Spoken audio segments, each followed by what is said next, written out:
Bleach is hitting movie theaters in 3 weeks before it even drops on streaming. Dragon Ball is remastering a remaster, and somehow also making something new at the same time.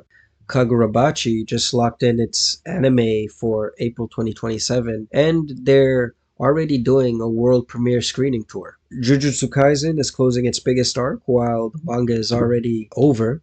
And Crunchyroll just killed 900 piracy sites while raising prices on the people who stayed. These aren't separate stories. The anime industry is compressing. Old franchises stretch past their limit, new ones rush to fill the gaps, and the legal infrastructure locked down so tight that fans are losing access. One pattern, one story, nobody seems to be connecting the dots. Welcome back to Guts.Clout.Carnage. My name is Siphon. It's that time. Get your coffee, get your water, get your OJ, sit back, and let's get into it.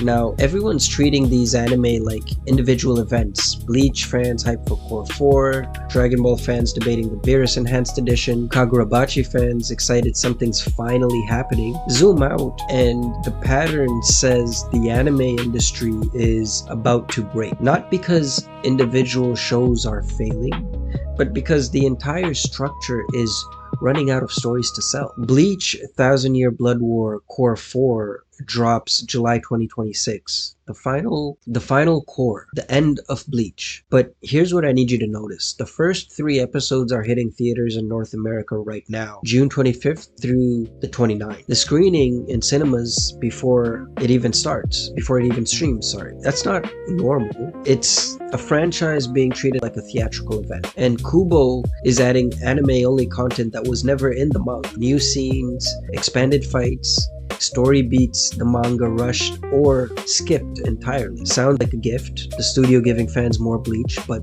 to me, it sounds like an admission. An admission that the source material wasn't finished the way it should have been. When the anime becomes more authoritative than the manga, the tail is wagging the dog. The adaptation is correcting the creator. That changes the entire relationship between source and screen, and it's happening at the exact moment the industry needs Bleach to land perfectly because everything else is in flux. Toei just announced Dragon Ball Super Beerus, an enhanced edition with renewed visuals, sound, and structure. Translation, they're doing Kai again, taking something that already exists, polishing it, and reselling it. Dragon Ball has been re-released more times than GTA 5, and every time fans show up because it's Dragon Ball.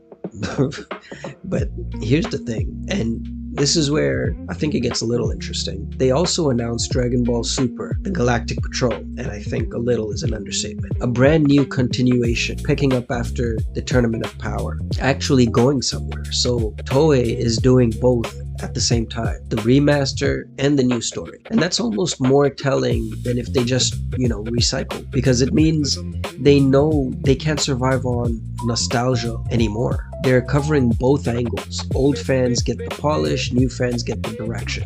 The question is whether either one of those is good enough to close the gap that Daima left open. Real quick, before we keep going, if you're seeing the pattern and finding value in this, drop a like. It helps more people find the channel.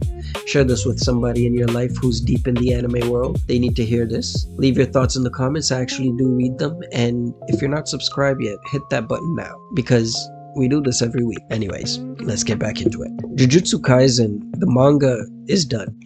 Gigi said his piece, season 3, is airing right now, covering the Culling Game arc, pulling massive numbers.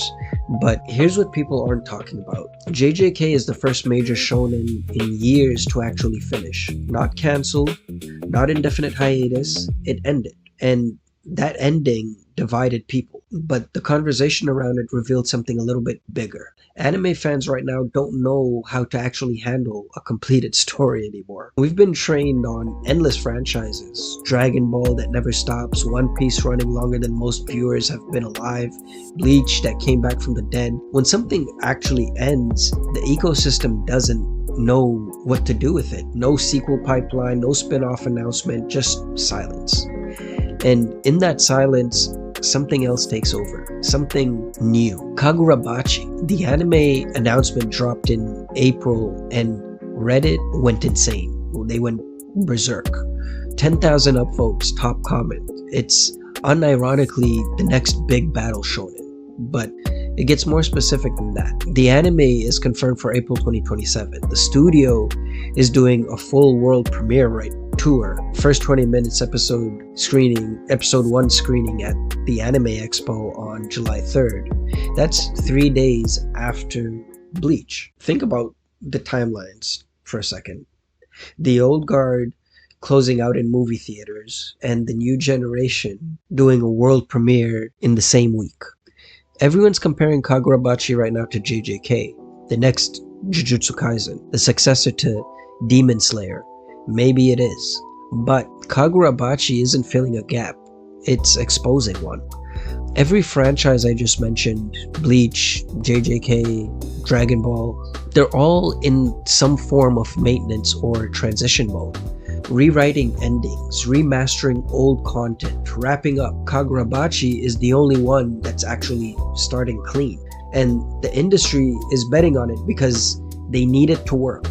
While all this is going on, the rewrites, the remasters, the new hope, Crunchyroll and Viz Media just helped shut down over 900 piracy sites.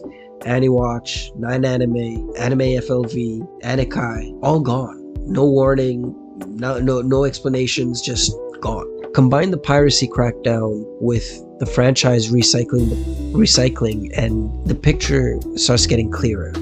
Legal options getting more expensive, free options disappearing.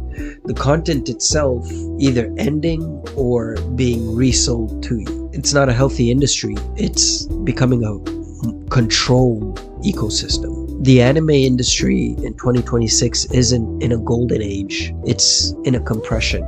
Old franchises stretched past their breaking point, new franchises rush to fill gaps, legal infrastructure locked down so tight that fans are losing access, and the one genuinely new thing, Kagurabachi, is carrying a weight it didn't ask for. Every major anime this summer has one thing in common. They're all trying to solve the same problem. What happens when you run out of stories to tell, but you still need to sell something? Bleach is rewriting and doing theater runs to make it feel like an event. Dragon Ball is remastering and pivoting to something new at the same time. JJK is ending. Kagurabachi is just getting started. And Crunchyroll is locking the door behind you. It's not a coincidence, it's all structured, and that's just how I see it. So I want to hear from you. Which of these animes are you most excited for this summer and or this year? And do you think the industry is in a golden age, or is it running on fumes? Drop it in the comments. I read them all. And if you enjoyed this episode, please give it a like, comment, share, and subscribe. Every single one of those actions helps this channel grow, and I appreciate every one of you who's been rocking with Guts.Clout.Carnage from the beginning. More is coming. This is Guts.Clout.Carnage. My name is Siphon. Take care of yourselves, and peace.